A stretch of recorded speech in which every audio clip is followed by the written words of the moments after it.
La primera característica de los estados de bienestar es que se establecen debido a un amplio pacto social que confluyen los sectores populares de la población, las clases medias y los sectores empresariales.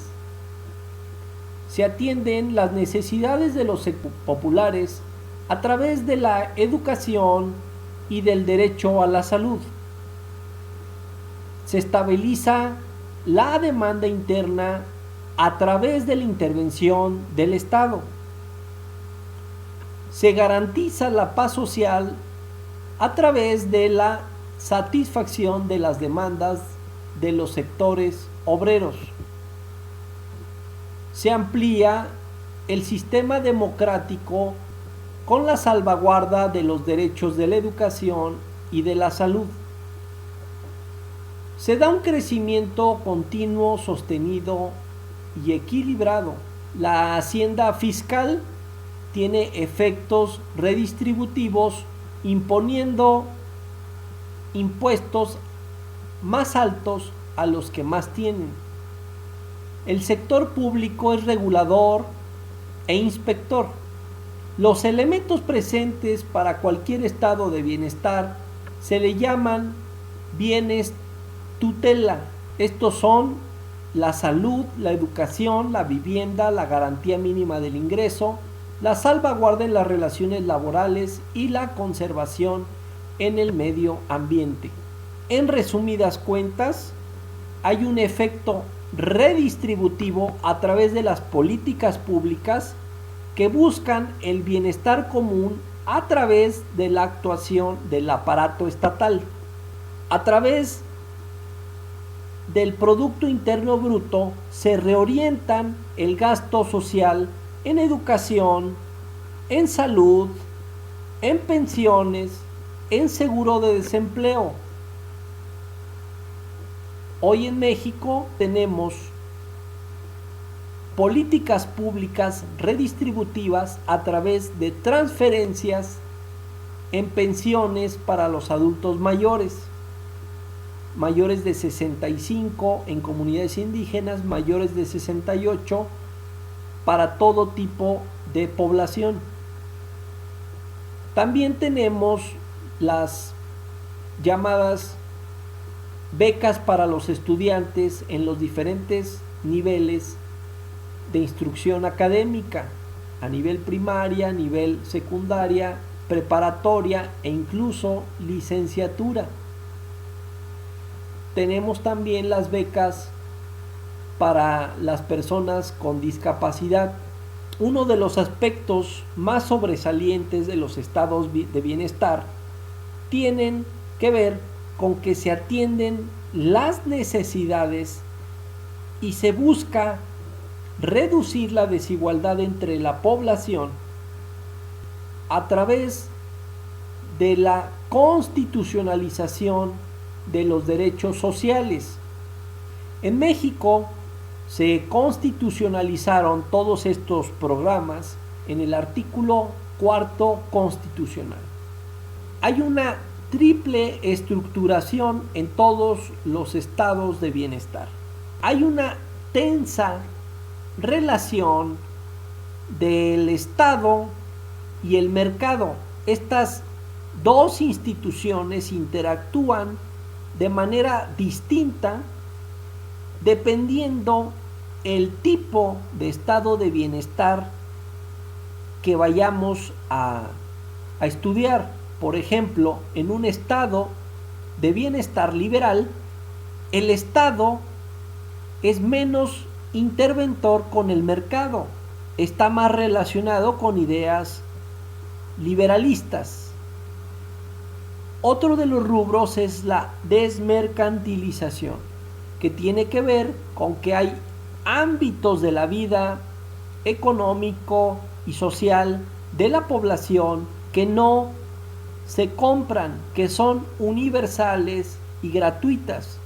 Por ejemplo, la salud o por ejemplo, la educación.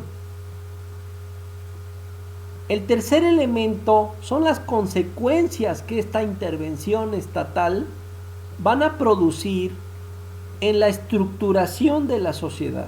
Si se le dota a las clases populares, a las clases más desaventajadas de educación y de salud, va a haber una movilidad social de estas capas hacia arriba, hacia las clases medias. Empezaremos hablando del primer estado, que es el estado de bienestar liberal. Vamos a hablar de este tipo de modelos de estado de bienestar de acuerdo al autor Spik Andersen. Este modelo de estado de bienestar liberal se implantó en su momento en los Estados Unidos, Canadá y Australia. Podemos ver una intervención del Estado que estimula el mercado, pero de manera mucho más limitada. Las transferencias universales, por su parte, son muy reducidas.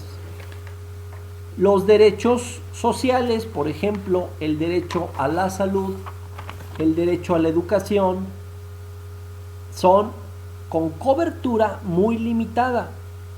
Por ejemplo, en México, antes de la llegada de este nuevo gobierno del 2018, se tenía un cuadro de salud muy reducido, donde si tu enfermedad estaba fuera del cuadro de la salud, no se te podía dar la atención gratuita. A la llegada del nuevo gobierno en el 2018, ese cuadro de salud se elimina y todas las enfermedades se atienden de manera universal y gratuita.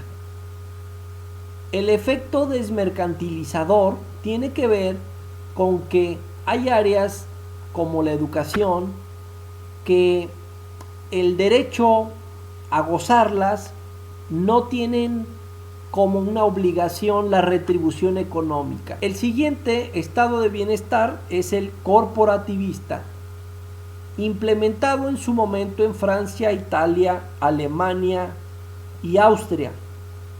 Este tipo de estado de bienestar atiende primordialmente a las nuevas estructuras de clase surgidas a partir de la industrialización de las economías desarrolladas.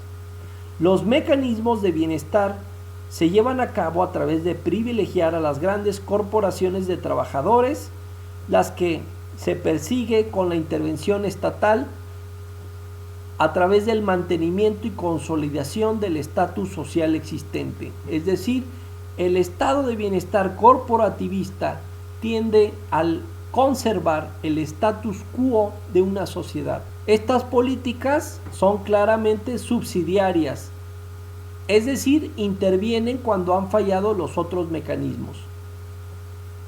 El último modelo es el socialdemócrata, implementado en Dinamarca, Finlandia, Holanda, Noruega y Suecia.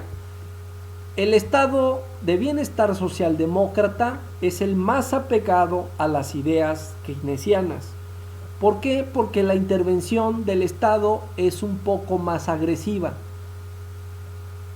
Se fortalece la independencia y la autonomía individual. La universalización de prestaciones, cualquier ciudadano está incluido. Se amplían las clases medias, se reducen las clases populares o las más pauperizadas, se protegen la formación de sindicatos y mutualidades. Es decir, se reducen las diferencias o distancias entre las clases sociales. El objetivo principal de este modelo, el socialdemócrata, es reducir los niveles de desigualdad y las diferencias o distancias entre las clases sociales. Aquí podríamos preguntarnos si el modelo mexicano puede estar catalogado como un estado de bienestar. Y si está dentro de un modelo de estado de bienestar, ¿en cuál modelo está? ¿En el liberal, en el corporativista o en el socialdemócrata? Antes de que llegara el gobierno en el 2018, el gobierno del presidente Andrés Manuel López Obrador, teníamos un modelo neoliberal. Ahora el gobierno mexicano reconoce que se encuentra en una etapa post-neoliberal. En los 80s llegan estos dos gobernantes, Ronald Reagan y Margaret Thatcher. Es que empieza el desmantelamiento de esas instituciones de bienestar y se implanta nuevamente el libre mercado. La crisis económica acaecida a principio de la década de los 70, con la inestabilidad de los precios del petróleo y el abandono por parte de Estados Unidos del patrón oro como respaldo de su moneda, es el punto de partida de una época de recesión y de desconfianza en cuanto a las posibilidades y la viabilidad del estado de bienestar. La década de 1980, los cuestionamientos del pasado de índole sobre todo teórica, elaborados en algunos centros de pensamiento económico, universidades o intelectuales neomarxistas o liberales, se conjuntaron con la llegada al poder de gobiernos de corte neoconservador como Margaret Thatcher en Inglaterra y Ronald Reagan en Estados Unidos, contrarios al estado de bienestar. Los gobiernos neoconservadores le dejan al mercado la satisfacción de la educación, de la salud. Por eso vemos hoy las pandemias, cómo afectaron sobre todo a los estados neoliberales.